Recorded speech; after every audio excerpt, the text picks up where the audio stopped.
Great. So welcome to this evening session, which is an overview of our services to education setting, so Down Syndrome UK.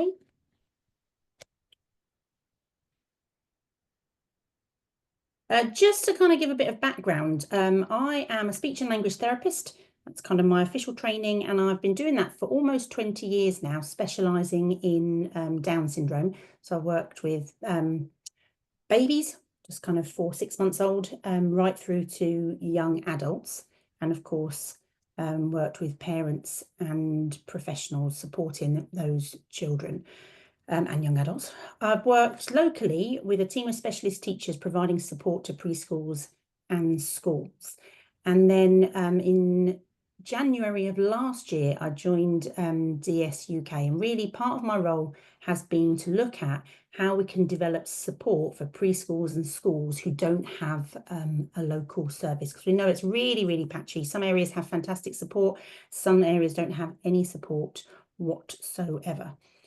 So that's really been kind of the main aim of the first 12 to 18 months. So what have we done?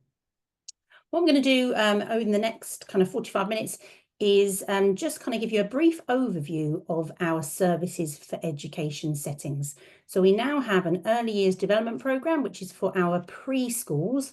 So it could be for those working in a nursery and a preschool, childminders. We've got some childminders registered on there, so I'll tell you a bit about that. I'll then tell you a little bit about our primary education program, which is our service to primary schools, reception through to year 6.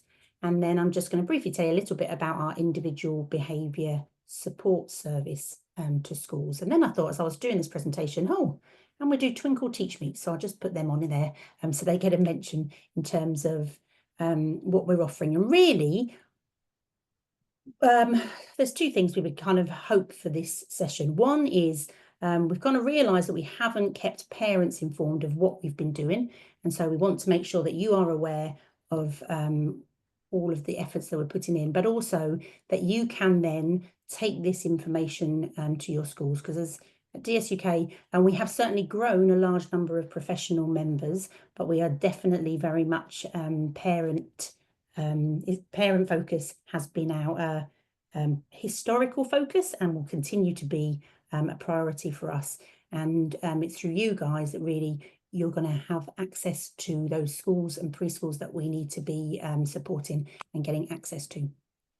Then just at the end, I'm just going to talk a little bit about what's available for parents directly, but tonight really we're focusing on this education support. You may well all be very familiar with those. So I'm going to start with our early years development program. So a comprehensive package of information, guidance and ongoing support to early years professionals working with a child with Down syndrome. So anybody working with our younger ones, kind of at the start of nursery through to when they start school, this is the service we would be directing those professionals to. It's, as I said, quite a comprehensive package.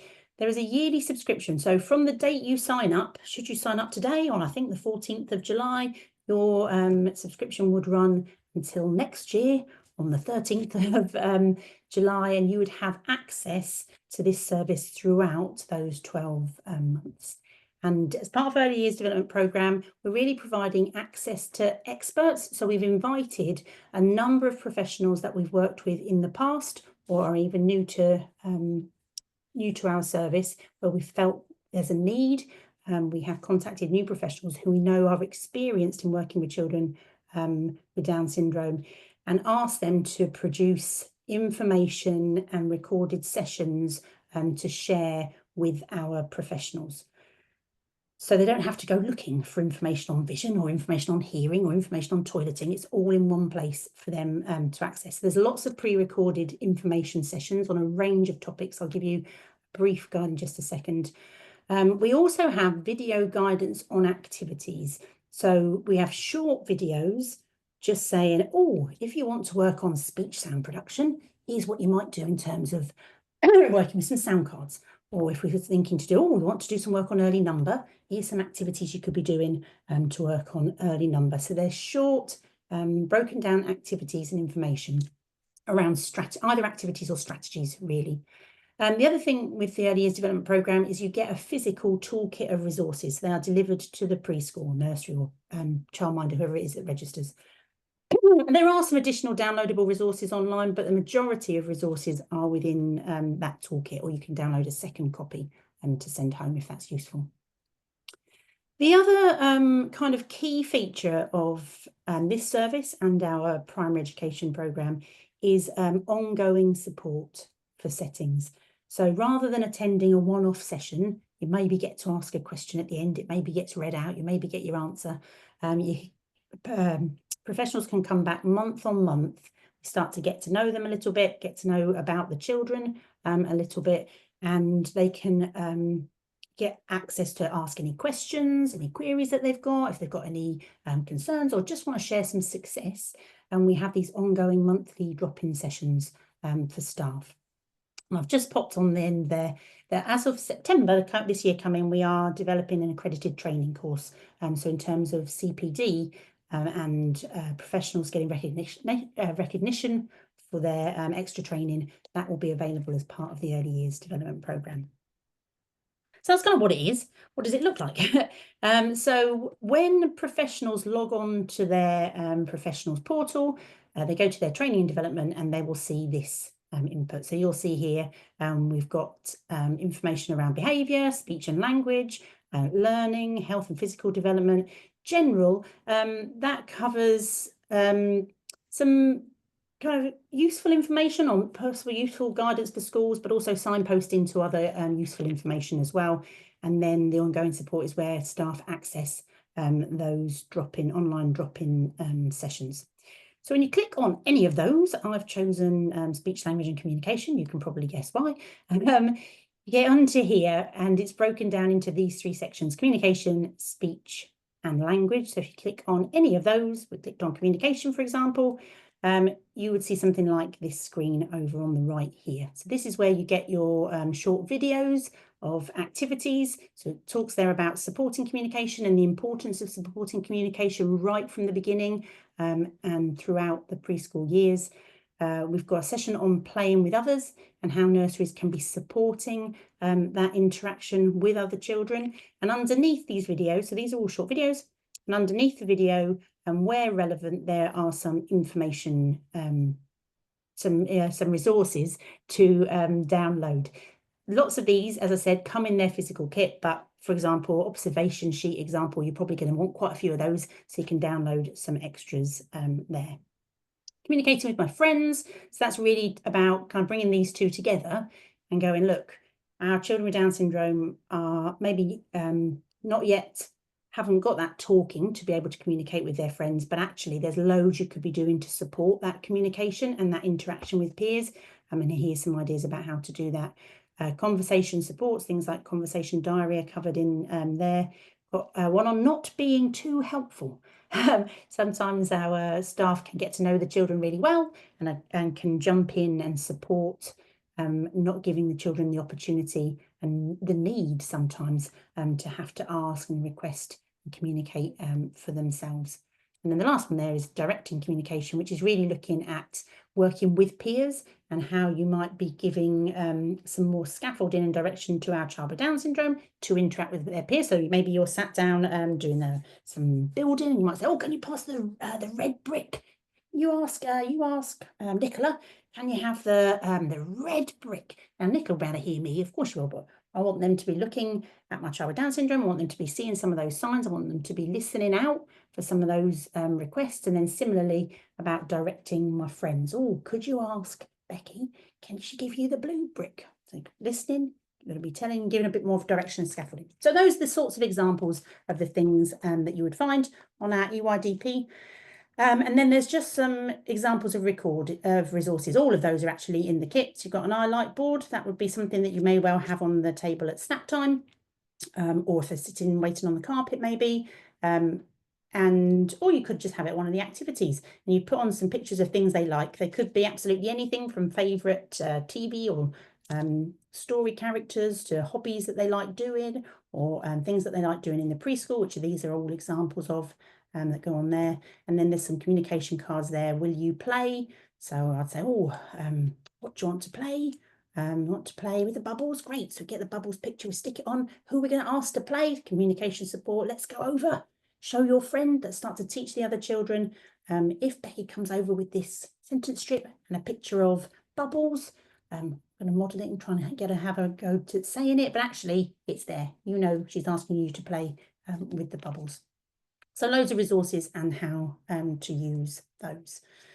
Just to share with you about DAF funding, which you may well know about, and that's that disability access funding, which applies to those settings in England. So as of September last year, that was expanded to children from aged 9 months. Previously, it was only for older children, 3 to 4 years. So if your child has DLA, your setting can apply for this disability access funding, which is then to be spent on supports for your child and your learning. So they can request £910 each year.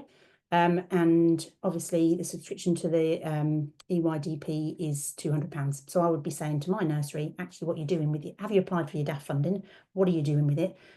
Do you know about this service from DSUK? That might be a really great way for us to decide to spend that money. You can access information from the Department of Education. When I send these slides around, I can point you to that information on our website.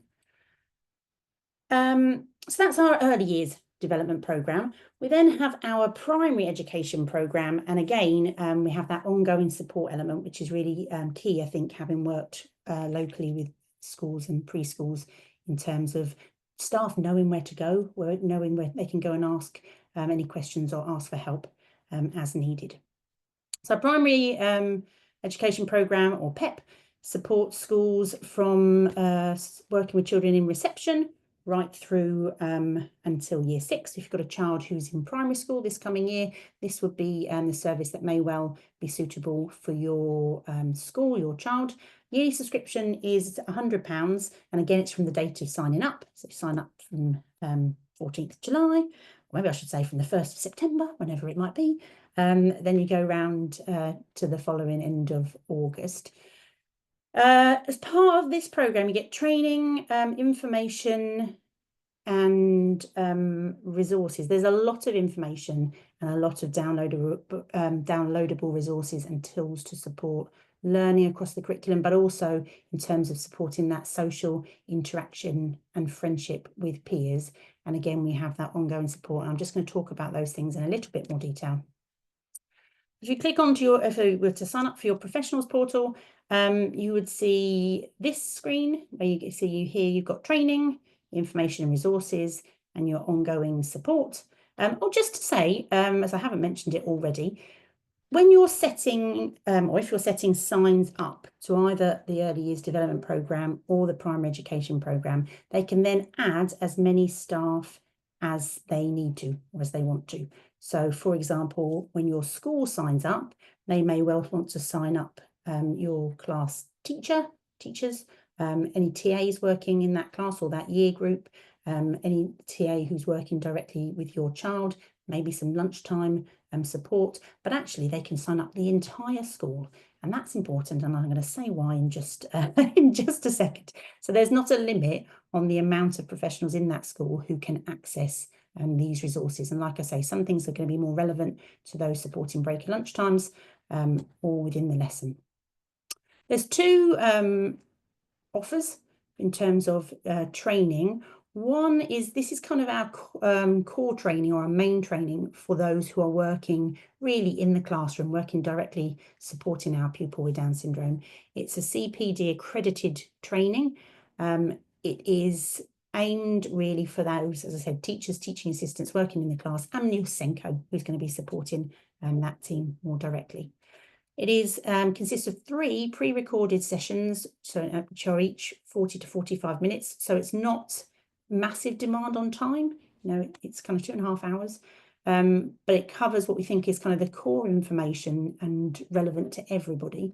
So understanding the needs of pupils with Down syndrome, supporting pupils across school and accessing the curriculum. At the end of each of those, there is an activity for them to complete, but that activity is something they should be doing in school anyway, really. So it will be creating or updating a pupil profile where it gives the key information about the pupils, and that can be handed to anybody who's working with that child or interacting with that child.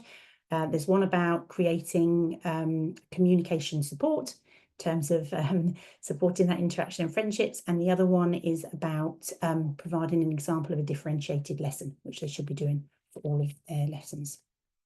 And at the end of that, they get a certificate to say they've completed that course, and again, useful for CPD. The second training is where it's useful to sign up more of your school, as it's designed for anybody really who's working in school. It's called Establishing a Successful School Team Around Your Pupil with Down Syndrome. So this will be for your head teacher, your deputy head teacher, those who are going to be taking assemblies would be great. It might be for the team who are working in the office, or the lunchtime supervisors team who are going to be coming in contact with our pupil, and we really want them to know the importance of reinforcing those school expectations and those age-appropriate behaviour. So really kind of getting those key messages in about what's expected of them, and about not making allowances, because sometimes they are the people who are harder to reach. Oh yes, they love coming to the office and playing on the phone and spinning on the spinny chair. Well, no wonder they keep running off down here then. We want to make sure that they're informed and have a bit of access to training as well. So that's just one pre-recorded session, and it lasts about 25 minutes. Great to be watching on an inset day as part of school training, I would say. This is where most of the information is under information and resources. So this covers literacy, numeracy, classroom strategies. I'll talk a little bit more about that in just a second. And then we have this section on health. And within those sections, you'll find longer information sessions from our external professionals. So if your child has difficulties with vision, or any general information on vision, as all staff will do, you'd find that session in health, delivered by Maggie Woodhouse, expert on vision, for example.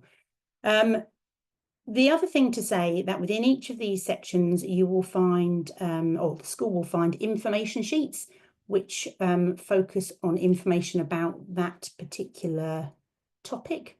So we have, under classroom strategies, we have information sheets on planning the lesson, so things like target setting, differentiation, supporting listening times, those sorts of things.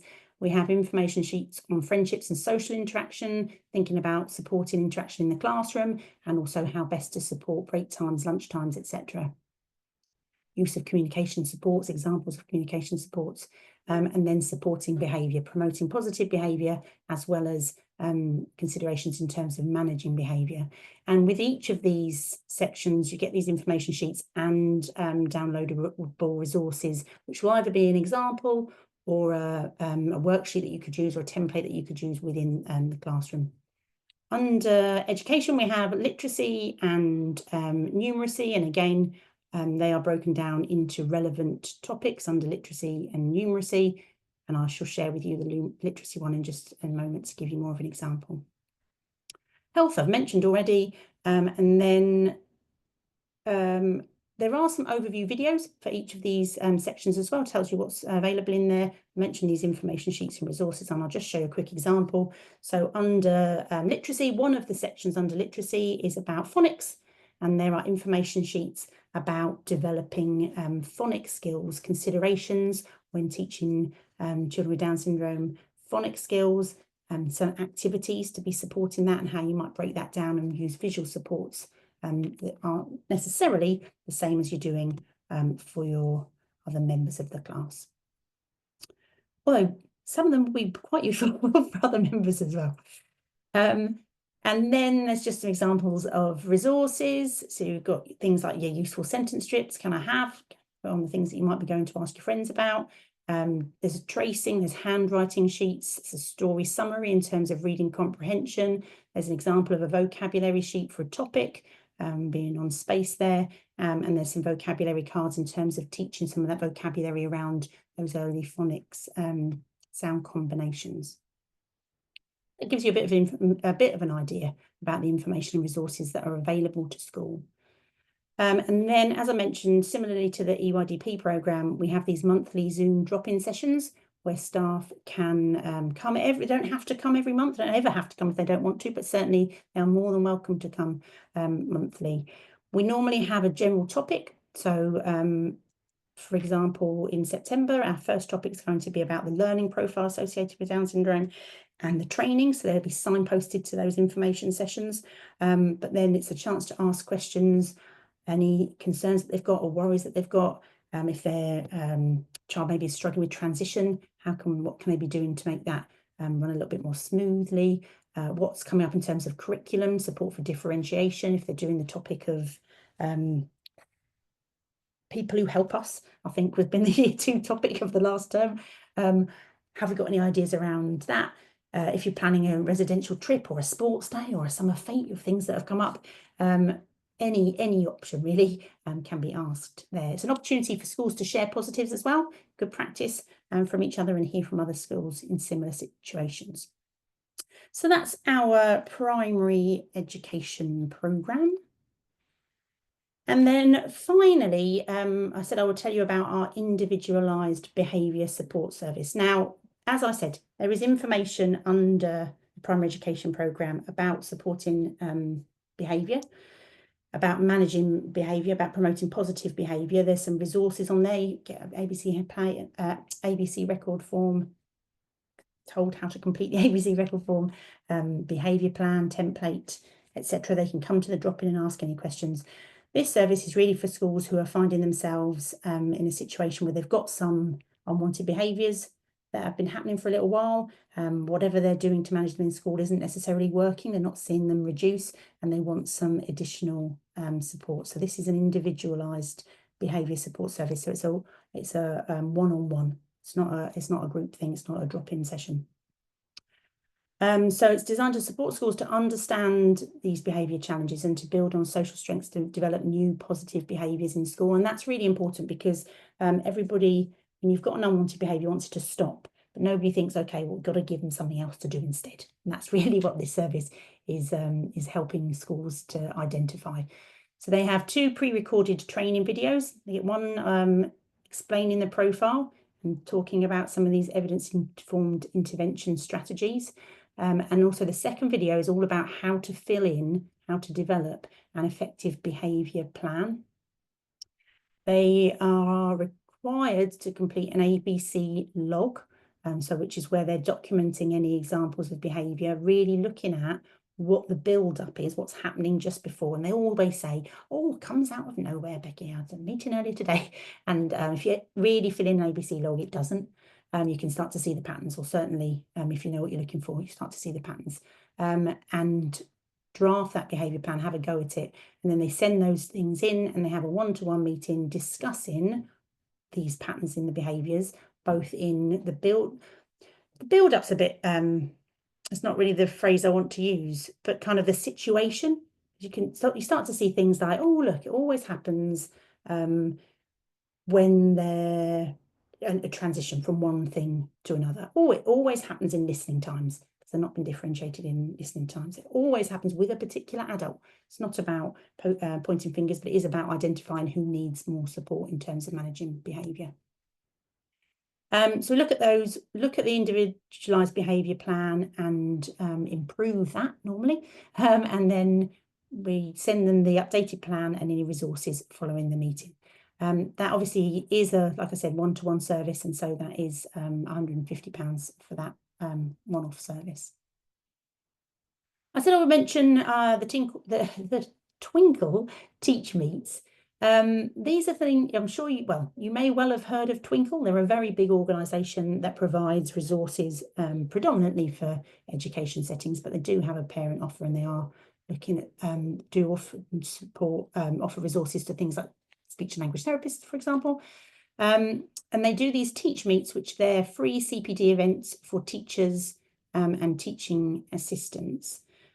We deliver one of those monthly. So again, It's about informing your school that they could access these free online sessions. They are live, but they are all recorded. They have recorded versions from previous sessions. And there is a question and answer session at the end, and they put together a reflections sheet, which gives you kind of a summary of what the session was on. So I've left the link on there for that. So that's really what I've been doing for the last 18 months, setting up and delivering those services. So hopefully, if your setting is not already signed up, you now have some information. If you think, actually, my nursery, my school would really benefit from that. I don't know what support they get locally, or I know they don't get much support locally. You really want to be signposting them to these things. So how do you do that? The best thing for you to do is to make sure that your details are up to date on your parent portal. So if you've got a parent portal already, so that's our how you log in to see recordings and information sessions and things through us. You need to log in to that. If you haven't got a parent portal already, you need to click down the bottom here, register here for the parent portal. You then get your home screen, and you need to click on My Child's Details down here. And if you click on that, you get a drop-down menu which asks you to complete the following information. So you get a list to select from in terms of the setting that your child is in. Really, we're interested in where they're going to be from August, September, not necessarily if you're just about to finish preschool, but it's certainly if you're in year 2 going into year 3, do that now. Or if you're in a nursery and you're going to be starting school in September, I'll be putting down starting school. It will ask you if you're a nursery, if you're a preschool, if you're a school, if you're a mainstream setting, or you're in a special school specialist provision. The services that I've talked about are all suitable for all settings. We're offering support to no matter the setting. So you select from that drop-down box. You then add the name of your setting. That's really helpful. And then add the main point of contact, so the name of the person it's best for us to contact in school. So probably your nursery manager, preschool manager, maybe your key worker. It might be the SENCO or the inclusion coordinator, head teacher name. Put their name in there and an email address of the contact. School email address, preschool email address. And we will then email your setting with the relevant service information and how to register. So if you fill in that information, we will contact them, tell them about the service, and invite them to we'll invite them to register, we'll invite them to join, and we will invite them to the free information settings, the free information webinars, which I've put further down on the list. I've put a link there so that when we send this out, you will have the link. That's not quite up and working yet, but it will be in the next couple of days. So we'll send that information to your school. You can then go to your preschool or school and say, oh, did you get the information? I went to this webinar, I got to do it. Do you think that support would be suitable? I think it might be really relevant for my child. So I would say follow up with your setting. We have a couple of members of staff who are parents as well, and I know that they have followed up a couple of times with their school until they're signed up. And I've just put on the bottom there, when schools or preschools sign up, they get a certificate to which we encourage them to display in terms of being a DSUK member, champion. And so you could ask to see that perhaps, which would be great. Okay, so that's our services for professionals, for kind of education settings. The other thing I just to kind of pop on the bottom here was about services that you may well already know about, but you may well not. We don't know who's attending the session this evening. So the first is the parent early development groups. These are our online groups for parents whose children are in preschool, and you sign up from 6 to 12 months of age. That's when you can start to sign up. You sign up every year until your child starts school. In the first year, you have a monthly video which focuses on a range of skills around early development. And then when your child is 12 months over in the September, you get a twice monthly video. First one focuses on speech, language and memory, and the second one focuses on early reading, number and fine motor skills. So you get those videos, you watch the videos talk about activities to be doing with your child, talk about how to make them a little bit easier, how to make them a little bit trickier, but then you get access to an online group, small group, with an early development advisor who then can help to explain the activities in more detail if needed, or to help you to think about how the right level for your child. So sign up for those for September is about to come out. The other thing I've put on here just to mention to you is boot camps. So we do a behaviour boot camp, which is for parents who are struggling with behaviour. We do a preschool one and we do a primary one. For those, you get two pre-recorded videos around supporting behaviour and about behaviour plan. You have 4 weekly online sessions. They normally alternate between an evening session and an afternoon session across the span of 4 weeks. So it normally goes evening, afternoon. You then get handouts and example resources after each of those sessions, things that we discuss. And I haven't written boot camp on the end of there. They have a toileting boot camp, which is again a 4-week online course for parents who are unsure of how to proceed in terms of toilet training, or if you think your child is struggling to progress in terms of moving forwards with using the toilet, those sessions, that boot camp is for you. Hello. Don't want to quit applications in the middle of them. Thank you very much. The other thing to mention then is we do a huge number of information sharing sessions, and these are, the majority are for parents, and they cover everything from toilet training, you can see on there, DLA, care, sensory processing, but for school-age children, we do supporting speech, language and development, we do developing literacy, sessions on a number of health topics. So keep an eye on the training and events page for more information about those sessions. Okay, and that is all I'm going to say about this evening's sessions. If you have any questions, I know I've seen some come into the chat. We'll have a look at those now. As I said at the beginning, I am going to leave the recording running, but we will edit the recording from now, so you won't, this bit won't appear when we share the recording later on. Don't stop recording, Becky, stop sharing.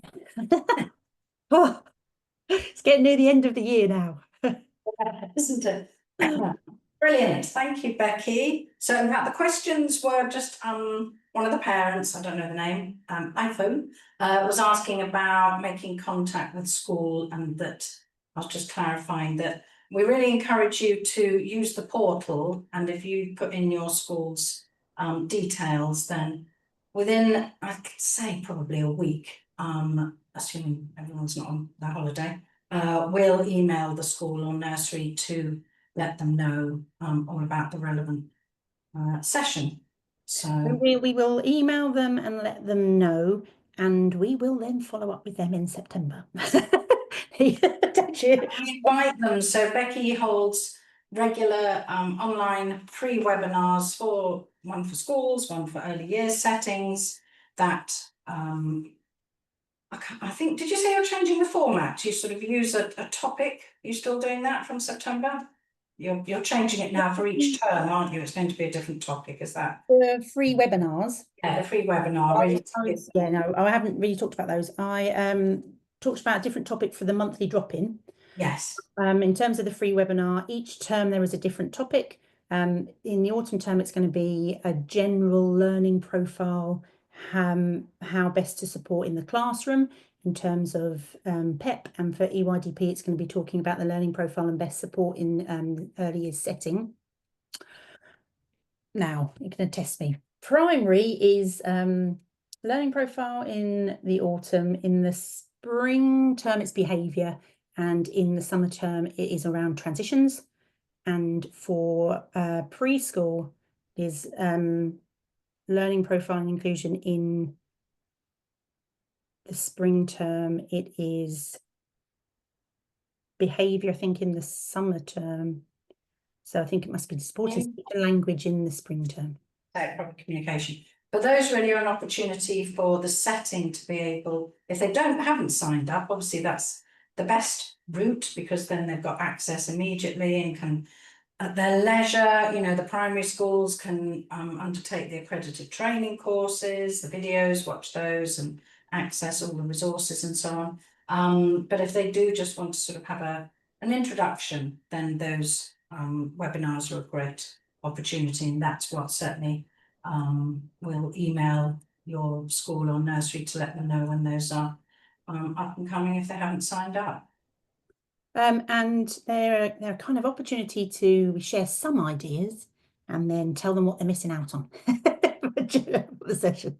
Yeah, we don't give too much away for free. So we want them to sign up so they get the ongoing benefits, obviously, of the programme, because they're so practical. And Becky, you slightly undersold yourself, I think, when you were talking about your experience, in that you've got a lot of experience of working with children with Down syndrome in preschool settings and primary schools, supporting schools. So it's not, you know, Becky doesn't just know the theory, but she's, you know, lived it and seen what it actually looks like in school when it's time to bring the little darling in from lunchtime and they're not so keen because they'd rather run across the field in the opposite direction or whatever. Yeah, Sarah and I often say, well, we'll be delighted if we hear something we haven't heard before in it. Yeah, it is. Excellent. So we have had a question. If a school has more than one child, is the subscription still £100 per year? I think we said if they're in a different school year, then if there's a child in a different school year, then it's a new subscription, because in effect it's another cohort of teaching staff. But I think we charge, I should obviously know this, is it £75 for a second child? Sorry, I was reading the question and I wasn't listening. For the second child in the same setting? Yes. Yeah, I think it's £75 for the second child. Yeah, in the different school year. But, you know, fundamentally, what we're really keen to do is reach as many schools, you know, and for as many children as possible to benefit from this service. Because we read too many posts day in, day out, you know, of schools who are struggling perhaps. Louise has asked, once signed up, is there any way they can find out what the school have accessed? I know ideally we should have clearer communication directly with the school, but this doesn't always seem to be the case. Oh, well said, Louisa. We had a meeting just last month about, so I've talked about what we're offering parents at the moment, but also about how we could improve and extend our support for for parents of primary age children. And that is one of the things that's under development. So we've been talking about things like a target setting sheet for parents, so that when you go in for your half-termly meeting, you can say, oh, okay, what targets have we got? And I want to be able to take those away. And also direction for, well, there is direction to school already for in terms of target setting, but we want to make sure that parents also have an idea of that. We obviously can't share, we get quite a lot of emails, we can't share which schools have signed up and which schools haven't, but your school can certainly share that, and we'll have a certificate somewhere they could share. Excellent. And schools signed up or will be signing up, so that's brilliant. Joanne's asking if the resources from PEP are available to parents that can be consistent with home and school. So as I said, at the moment, we're looking at developing our offer to parents of primary age children. They are available, of course, through school. So if school have an information sheet on how they're teaching a maths activity, I would expect that information sheet to go home as part of their maths homework. But maybe I live in a world where that's not the case. But of course, if we just gave you access to exactly the same thing, you'd have no idea what the school were doing and what we don't want to. We're trying to look at how we can help support that communication in a more effective way, really. But that's the project for this next coming year. Yeah, that's the next challenge. Steph has asked, is there anything in the, oh, have I missed a question? Sorry, the Silver family are in Wales. I'm worried it won't be relevant as the curriculum and everything's different, so they don't get extra funding, I don't believe. That's not in nurseries, that if you're talking about early years, they don't get disability access funding. But if you're talking about curriculum, I wonder if you're talking more for primary. Maybe hard to get them to sign up as they only have my child with Down syndrome at the school. Yes, so funding is. That's very common that there's only one child with Down syndrome in the school. It is £100 for the year, which if you were to have a cake sale or a rock your socks day, don't think is a lot to our schools in terms of if you were going to send one person on a training day, I'd be hard. You certainly wouldn't be able to send your whole school on a training day for 100 and you get support for the whole year. So I think it is. However, if that really was an issue, then please do tell your school to get in touch. In terms of the curriculum, what we've done with the primary education programme is there are some examples in there which might not be relevant, but certainly all the information in terms of teaching and the strategies is definitely relevant. So there's not an information sheet in there that wouldn't be relevant, whatever the curriculum was being delivered, which is why it would be beneficial for mainstream schools and special schools who maybe are working on a very different curriculum, because it's all about your teaching, your strategies, your activities, thinking about that Down syndrome specific profile and teaching to that profile, which is going to be the same no matter where the children are. Excellent. Steph's asked if there's anything in the nursery one that could be shared with school in the summer term, for example, to prep them for the child's arrival. I'm assuming school might not sign up until the child starts in September.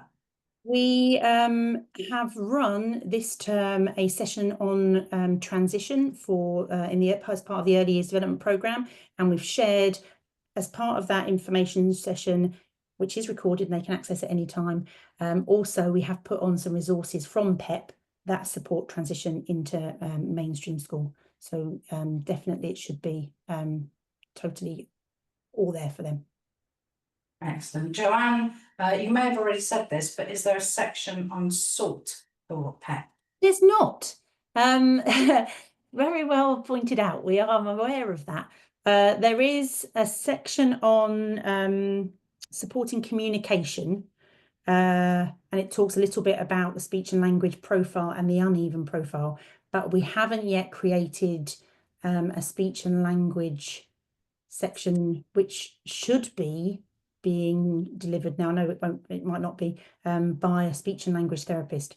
What we are doing, we're running an overview session, and then from September, we are running speech and language sessions for speech and language therapists to start to target that audience in terms of making sure they are aware of the kind of profile, the challenge, the particular strengths, particular challenges, and the implications around speech, language, and communication that they should be supported in school as well. But at the moment, there's not, no.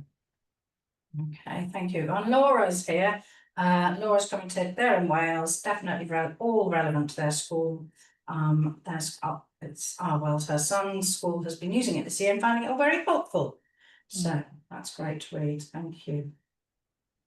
Excellent. Oh, I just closed it. There was a late entry. Our salt provision is appalling. We're very focused on teachers delivering salt. Unfortunately, that seems to be the way that the model is going generally. I mean, speech and we're not recording. Well, we are, but we're not going to share this recording. Sorry. Speech and language therapists, certainly those who aren't in private practice. I think the therapy bit is becoming much more of a consultancy, has become much more of a consultancy model, if you're lucky, which is why we're looking at that support and training for speech and language therapists. It's slightly tricky as depending on your university, but generally you'll get very minimal information on Down syndrome. And then once you leave university, it's not always easy to find information on Down syndrome, for example, through the Royal College, who don't recognise Down syndrome separately to learning disability. But there is a thing called I'm getting on a thing now. There is a thing called the Down syndrome SEN, CEN, Clinical Excellence Network, and any speech and language therapist who's working with your child, I would say, oh, are you a member of the Down Syndrome SEN? And if not, point them towards there, because they should be. Of which you're currently chair, aren't you? So I'm currently hanging in there. That's another story. Excellent. Right. Well, thank you very much, Becky. We will, in the next couple of days, email everyone the links. But really, would encourage you to sign up to the portal if you're not already there. Update your child's details. So, if they're going to school, changing class, and you've got new details, then send those to us so that, put the onus on us to make contact. Obviously, if you're happy to, then please do. And forward the information, but we know for some parents, that might not be something they're so comfortable with. So we're really happy to do it because we're passionate about getting all this information and support, ongoing support to all our children's schools and nurseries so that children benefit from it. So I hope to see your children's nurseries and schools, and Becky will look forward to welcoming them, well, for the schools and Sarah for the nurseries from September, but do remind them that they don't have to start on the 1st of September or whenever. They can join at any point, and it's for the whole year and for all staff who are working with that child. Great. All right, I'm going to skedaddle because I've got a non-work Zoom coming up, so I apparently have another life. Right. And in a name I think I recognise and has prompted me that I have not replied to somebody, so I shall do that tomorrow, Wednesday. Oh, okay. Sorry, Reason. Oh, okay. Brilliant. All right. Cheers, everybody. Thanks, Becky. I'm going to have to scoot. Sorry. No worries. Bye-bye.